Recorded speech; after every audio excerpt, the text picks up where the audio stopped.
So hello fellow Earthlings, this is Earthling 6455463728, and I have fake, cathartic, fake confrontation conversations. And by that I mean I pretend to talk to people with whom I have a problem or I feel like I have a problem, and by doing that I get over most or usually all of any issues that I might feel that I have. As in, if I feel that somebody didn't understand something that I say and they don't want to listen to me, or I feel like they're being mean or offensive or hurtful or anything, I that's what I do now. I pretend that I'm having a conversation or really just a monologue. Like they're sitting down there and they're just letting me say everything that I need to say to them about whatever, however it is that I feel. So I guess this person is never really going to listen to this. So I will say that I asked someone to help me to do something a while ago, a couple months ago, and they didn't answer me back immediately. But when they did answer me, they gave me a response that was not satisfactory, that made me feel that they needed to ask me some more questions rather than giving me the response that they did. However, I knew that they were never going to have that real conversation with me. They were never going to ask me the questions that they needed to ask me. And they were never going to, if I tried to have that conversation with them, they would just be like, I felt like they already made up their mind. And even though I think that they needed more information, they would never admit to it, and we would never be able to have a real conversation.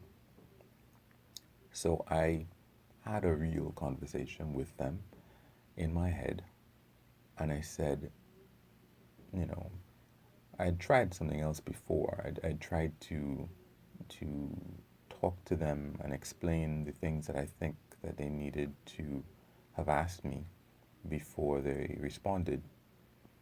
Um, but I didn't get any response from that. It was kind of a one way, me, you know, typing out the stuff and explaining. And that wasn't good enough for me. Um, so I went and, in my mind, sat down and had this conversation with them, this monologue, where I said, as I normally say to people, that I am kind of disappointed with their response and how it made me feel, and maybe what I thought that they should have done differently. And in the end, I felt a lot better.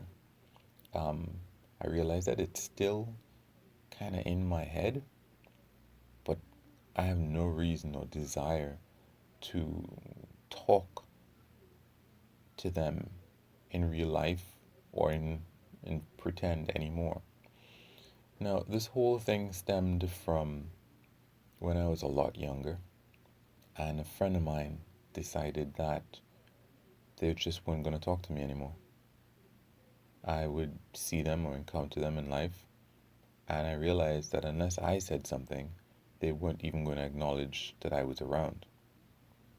And this was pretty upsetting to me. Not like I was going to cry or anything, I was angry. But they obviously didn't care about me even enough to acknowledge me. So I wasn't going to have that conversation that I needed to have with them, as far as I could see. So I pretended that I could talk to them. And I said everything that I needed to say. And I was surprised that the next time that I met them, I didn't care whether they acknowledged me or not. It didn't matter. Um, it just, I was okay. And if I see them now, I don't really care one way or the other. I don't hate them. I just don't care. They could be like another person walking in the street. It's not a big deal. And for a long time after I did that, I really completely forgot about it until I met my girlfriend and I spoke to her and I told her about this thing that I did once. And we parted ways amicably sometime after that. And we said we were going to be friends. And I was surprised that she never called or anything. And you might say, hey, why don't you? Well, the thing is that with a lot of people, I've noticed that if the person doesn't want to talk, which is in many ways demonstrated by them not calling you, not all the time, but many times, especially if it comes to, for me, women, even if you call them, you're not going to talk. It's going to be an awkward conversation where you felt like, why did I call this person? I just feel like they don't care about me because they're either, answering yes and no to these questions, or, yeah, they just want to get off the phone quickly. Yeah, yeah, yeah, everything's good, I'm fine. And it's like, no, you don't call people for them to try to rush you off of the phone. So if she had called, I would most certainly call back sometimes and we would have talked. Anyway, we got back together at some point, and I said, uh, or at least we started talking again after um, she broke up with her next boyfriend. And I'm like, why didn't you ever call me? Why didn't you ever talk to me? And she's like, well, I wanted to a lot. And I remember what you said about what you did with your friend. And I tried doing that and it worked. So then I didn't need to call you. So that was not exactly what I would have wanted to hear, but it was good for me to hear because it proved that doing that worked, that it helped her. And it was something that I hadn't really tried to do that much since I did it myself and I told her about it. So then it was like, hey, you should do this more often. So I remember one of the last times I did that, before these couple more recent times, I had I'd encountered some people in the reserves where I worked, and just after you leave the reserves, if you see somebody who is your superior, you might you might address that person as sir, or yeah, sir or whatever. So that's how people used to address me when they saw me just after I left. Anyway, same thing kind of happened with some of these people. Um, I guess part of it would be my fault sometimes because I saw this guy outside of my house, and unfortunately, it was at a time when I think, as a result of some high blood pressure issues I was having, my vision was starting to be blurry. And I don't know that glasses would have helped. I think I was trying. I think I might have tried using glasses, and it didn't help. But anyway, once I got my blood pressure under control, I feel like now I can see a lot better. Problem was, I guess I reacted to someone in a way that they felt should have been friendlier. Of course, they could have done it more on their end. But then the next time I saw this other person that I was on good terms with, and cold shoulder. So I figure that was the same person who thought, whoa, this guy's giving me the cold shoulder. That's what I'm going to do to him now. And But I didn't realize it. I didn't put two and two together until recently. Anyway, something else happened, and I thought, whoa, maybe these guys are talking amongst themselves, and they've decided that I'm one big D, and I'm an a-hole or whatever. And from now on, when I see them, they're just going to ignore me. Everybody's going to act this way with me, and it hurt. And I was concerned about the next time I might see one of these people. And so I sat down in my mind collectively, had a conversation with them, expressed the fact that I was afraid that they were, talking behind my back, that they were going to ridicule me, and I just said everything I needed to say. The problem was that it didn't really work that time. And I thought about it and I'm like, I wonder why it didn't work. And I thought, you know what? Even in this mock scenario, I didn't express everything that I needed to express. The depth of which my fear ran, the depth to which it ran, and how much it really hurt. So I did it again, and I did that. I expressed the things that I was afraid to say, even in a fake scenario. And then it stuck. At that point, when I was completely honest about the situation and I really said everything that I might never have been able to say in a real life context, then it worked. And that's really what I think is the key to, for me anyway, of making these conversations work. I know that I can't have these real conversations, but I think everybody really feels that they need to be heard, even if it's just pretend.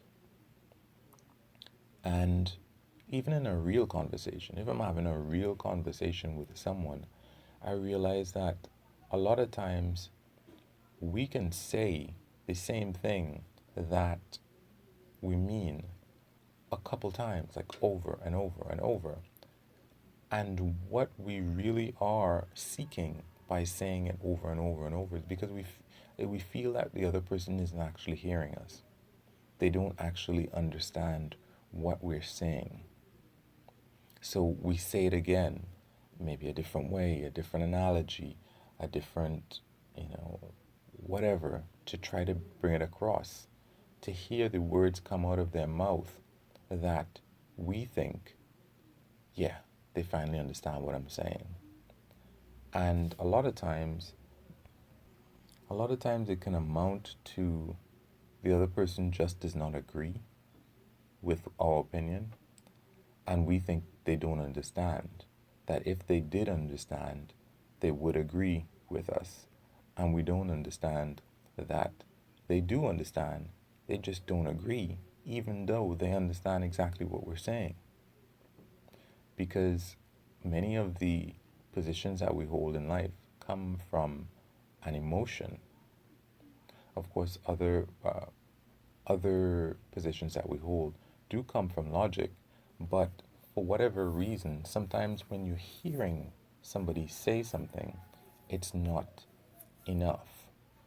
Sometimes I remember there's a sales book that my sister had, and she was saying that, well, the author of the book is saying that people need, if they want to buy something, if they want to buy a bed, you have to show them why to buy the bed, give them reasons.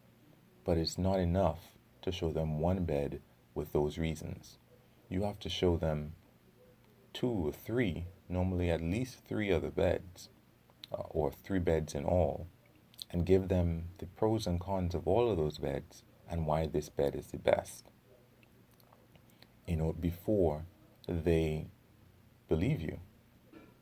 Because if you give them evidence of one bed or information about one bed, they can't make a comparison to agree. But what I've realized now in life is that in real conversations, if somebody else feels that I'm not understanding what they say, I have to repeat what they say verbatim or as close as possible as I can in order for them to feel like they've heard me. And it works as well for the other person, for me. And once they do that and I understand that they understand me, or the other person feels like I understand them by repeating what they say, that I've heard them, because we can actually feel like people haven't actually heard us, then I can say, I do understand, but I disagree. And then this isn't a good outcome, but they realize that I disagree and we can end the conversation there without them having to repeat themselves or me having to repeat myself to the other person, feeling that they have not heard me. Maybe they were distracted, maybe they were thinking of something else. But oftentimes, just knowing that you've been heard and understood is enough to make you feel good enough, even if the other person doesn't agree. So, anyway, guys, you can like, comment, share, or of course, you can do none, even though I prefer you do one. Peace.